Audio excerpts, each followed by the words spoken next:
Olá pessoal, tudo bem com vocês? Aqui é a professora Stephanie, professora de História, e agora a gente está no nosso momento de correção das atividades.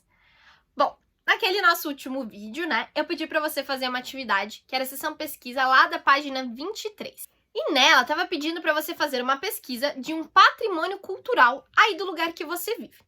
Bom, você sabe que eu moro aqui em Curitiba e não tem como eu ir aí na sua casa saber o que você fez, saber qual cidade você mora. Infelizmente, a internet ainda não nos permite isso. Quem sabe um dia vai nos ajudar. Mas o que a gente vai fazer agora é entender aquilo que você deveria ter colocado e também dar uma relembrada em aspectos muito importantes do nosso vídeo anterior. Vamos lá! Essa atividade estava pedindo para você fazer uma pesquisa desses patrimônios. E eu queria saber antes, você lembra o que é patrimônio cultural?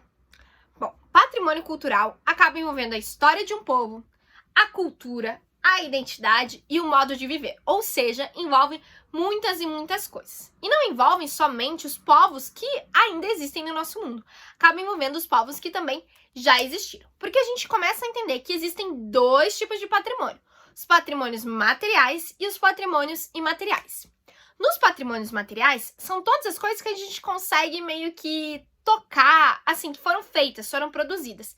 Então, obras de arte, prédios históricos, às vezes outros prédios que não são históricos também, documentos, fotografias, sítios arqueológicos, você aprendeu essa palavra, que é um local onde tem escavações para as pessoas procurarem vestígios da presença humana lá das primeiras sociedades, e por aí vai. Patrimônio material é uma lista extensa.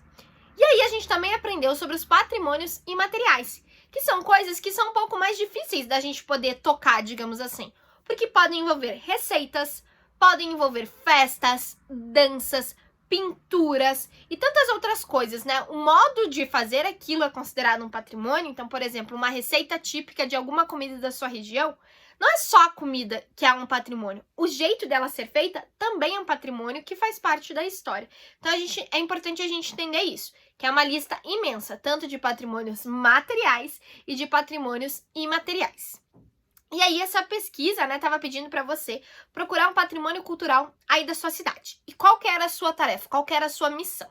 Você tinha que anotar ali, né, o nome do patrimônio, então todo patrimônio tem um nome, certo, pessoal? Sendo material ou imaterial, ele tem um nome.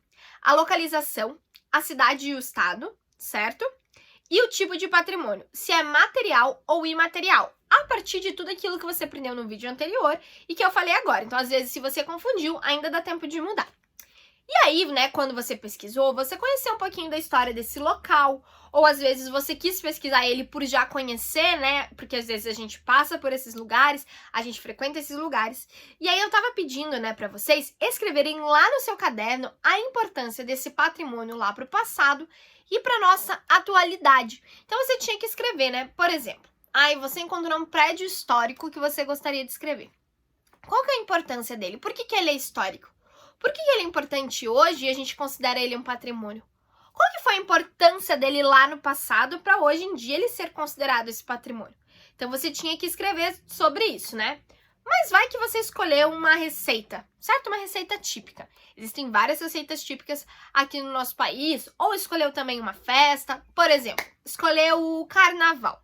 Carnaval lá do Rio de Janeiro. Você escrever, né? Nome do patrimônio, Carnaval do Rio de Janeiro. Localização, a cidade e o estado, né? Rio de Janeiro, estado do Rio de Janeiro. Tipo de patrimônio, nesse caso ele é imaterial, certo? Mesmo tendo coisas produzidas, ele é imaterial. E você escreveria qual que é a importância dele para o passado da cidade e para ainda hoje, né? Por exemplo, no passado ele já era muito importante para a questão da história do samba e de tantas outras coisas. E hoje em dia ainda é importante para o turismo e para a história do nosso país. Então, são várias coisas que você poderia escrever dependendo do patrimônio que você escolheu. Beleza, gente? A gente se vê no nosso próximo vídeo com muito mais aventura na história.